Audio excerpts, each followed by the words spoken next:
Hi good morning everyone, welcome back to my channel with a brand new blog. আজকে আমাদের হামটা পাসে যাওয়ার কথা, তোমরা আগের দিনই তোমাদেরকে বলেছিলাম ব্লগ শেষে।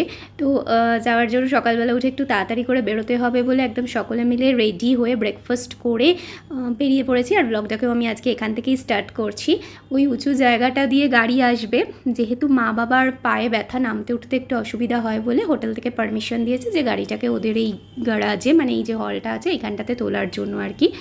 আর এখানে যতক্ষণ গাড়ি আসছে, মানে আমার বর ডাকতে গেছে, যতক্ষণে আসছে ততক্ষণে আমি এখানে এই আপেল বাগানের সৌন্দর্য উপভোগ করছি। জানলা খুললে বা ব্যালকানি খুললে যদি এরকম একটা সুন্দর প্রাকৃতিক সৌন্দর্য দেখা যায় তাহলে কার না ভালো লাগে বলো। তো যাই হোক, গাড়ি এসে গেছে, আমরা সকলে গাড়িতে উঠে পড়েছি আর বেরিয়ে পড়েছি আমাদের গন্তব্যে। যেতে যেতে প্রাকৃতিক সৌন্দর্য উপভোগ করছি। এই স্নোক্যাপ মাউন্টেন, তার সাথে সাদা তুলোর মতন মেঘ, সত্যিই অপূর্ব এক কথায়। তো এই হামটা পাসে যাওয়ার মানে ঢোকার কিছুক্ষণ আগে আর কি এখানে একটা পারমিট নিতে হয় আর কি, গাড়িকে, প্রত্যেকটা গাড়িকেই চেকিং করে আর পারমিট নিতে হয়। কিসের জন্য বা কী কারণে আমি ঠিক জানি না, তবে শুনছিলাম, মানে আমার শোনা কথা, এটা একটা প্রাইভেট প্রপার্টি, তার জন্য এখানে এই পারমিটটা নিতে হয়।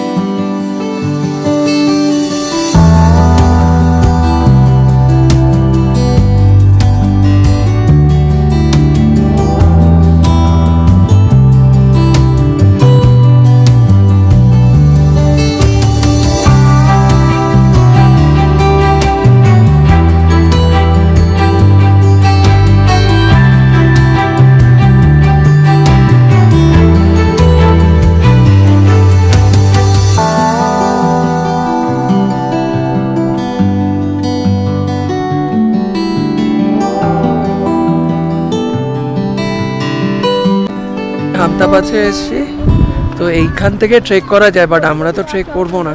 আমরা যতটা হাঁটা যায় মোটামুটি একটু হাঁটবো। জাস্ট সিনিক বিউটিটা দেখো। এটা হচ্ছে হামটা পাস। ওইখানে স্নোক্যাপ মাউন্টেন, এখানে একটা ওয়াটারফলস আছে, নিচেটা বরফ হয়ে গেছে। জাস্ট দেখো, গাড়ি এতটা অবধি আসবে।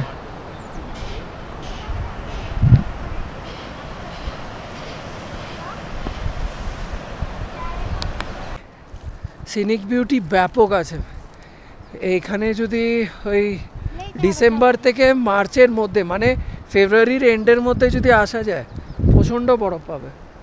জাস্ট দেখো এইসব জায়গাগুলো,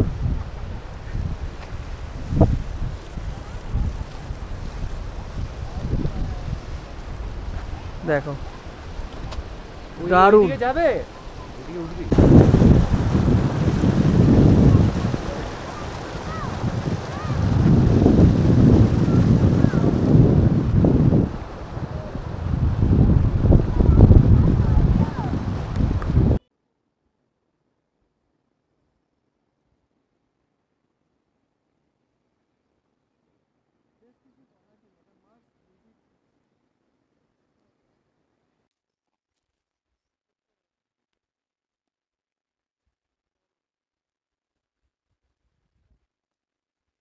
আমরা একটা ছোট ট্রেক করছি।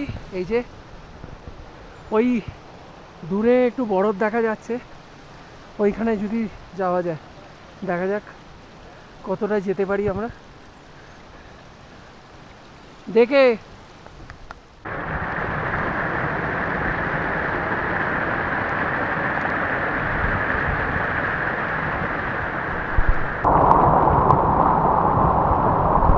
জাস্ট কিছু বলার নেই, এটা মাস্ট ভিজিট প্লেস। জাস্ট দেখো দারুণ। এখানে 3খানা ওয়াটারফলস আছে, দেখো পরপর, দেখেছো? নিচে থেকে ওই দিক থেকে দেখা যাচ্ছিল না, এখন দেখো।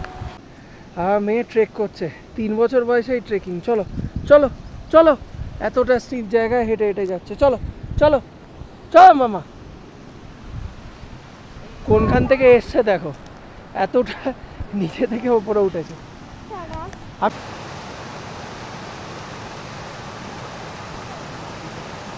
করতে করতে ওপরে উঠেছি। এখানে বরফ, দাঁড়াও চলো, ওই সাইডে আরও আছে, দেখেছো বরফ? দেখো ওই সাইড থেকে চলো, এই যে ওখানে স্লিপ কাটবে। হ্যাঁ দেখো, ভাবছিলাম বরফ পাবো না, বাট ভগবানের দয়ায় এখানেও বরফ পেয়ে গেছি আমরা। চলো, ভেবেছিলাম আরও উঠতে হবে, বাট 15-20 মিনিট ট্রেকিং করার পরেই বরফ। ইয়েস,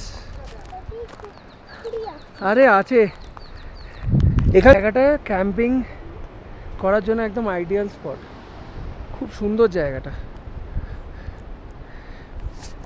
এখানে মনে হয় ক্যাম্পিং হয়েওছে এইখানে।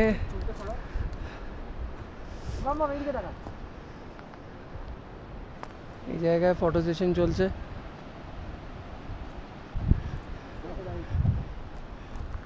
এখানে ক্যাম্পিং হয়েছে, ক্যাম্প ফায়ারও হয়েছে এখানে। এই যে সুন্দর জায়গা, দারুণ জায়গা। মানে আমার কাছে যদি টেন্ট থাকতো আমি লিটারেলি এখানে ক্যাম্পিং করতাম, একদিন তো করতামই। দারুণ দারুণ।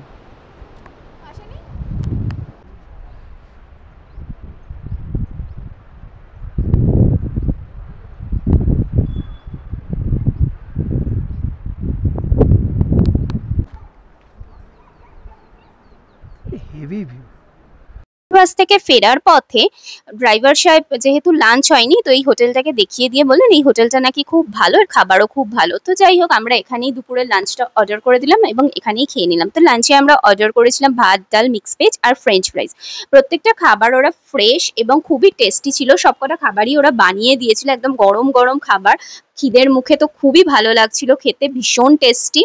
খেয়ে দিয়ে হোটেলে তো ফিরে এলাম, এসে সবাই একটু রেস্ট নিলাম, কারণ প্রচন্ড ডেড টায়ার্ড ছিলাম আমরা প্রত্যেকে। দেখেই মুখ চোখ দেখেই বুঝতে পারছো। আমি তো এসে খানিকটা আমার প্যাকিং এগিয়ে রাখলাম, কারণ কাল সকালেই আমরা বেরিয়ে যাব সিমলার জন্য। তো সেই জন্য রাত্রিরে ঘুরে টুরে এসে, একটুখানি মার্কেটে ঘুরে টুরে এসে আর টাইম পাবো না, সেই জন্যই এখনই গুছিয়ে রাখলাম। এদিকে মা বাবা অর্ডার করেছে একটু চা, যেহেতু সবার মাথা ফাতা ধরে আছে। আর স্ন্যাক্স অর্ডার করিনি বেলা করে খাওয়ার জন্য। চাটা খেয়ে আমরা 4 জনে যাব একটু মার্কেটে ঘুরতে। বাড়ির লোকেদের জন্য টুকটাক শপিং করার জন্য আমি আর আমার বোন চলে এসেছি মার্কেটে, আর ওরা দুজন ভাই আশেপাশে একটু ঘুরে দেখছিল, শপিং এ ওরা নেই। আর তারপরে শপিং শেষ করার পর আমরা 4 জনে চলে গেলাম ক্যাফে 1986 এ। এই ক্যাফেটাতে আমার প্রথম দিন থেকে আসার খুব ইচ্ছা ছিল, তো আজকের জন্য লাস্ট দিন বলে এলাম। আর ক্যাফে হপিং করতে আমার ভীষণ ভালো লাগে, আর এই ক্যাফেটার অ্যাম্বিয়েন্স বলো, তারপর তোমার লাইভ মিউজিক বলো, খুবই সুন্দর ছিল। তোমরা যারা আসছো, মানে মানালিতে এসছো, তারা একবার এই ক্যাফেটাতে ট্রাই করো। আর ট্রাউট ফিশটা তো অসাধারণ খেতে ছিল, কোনো কথা হবে না। তো খাওয়া দাওয়া শেষ করে আমরা হোটেলে ফিরে এসেছি। আর যেহেতু ট্রাউট ফিশ ট্রাই করেছি, সেই জন্য রাত্রিরে ডিনারটা একটু লাইট করলাম। আমরা ডিনারে অর্ডার করেছিলাম চিকেন স্যান্ডউইচ, আর কালকে সকালে বেরিয়ে যাব। তো আজকের মতন ব্লগটাকে আমি এখানেই এন্ড করছি। If you guys like our video, please do like, comment, share and subscribe. ভালো থেকো, সুস্থ থেকো। See you in the next vlog. Tata.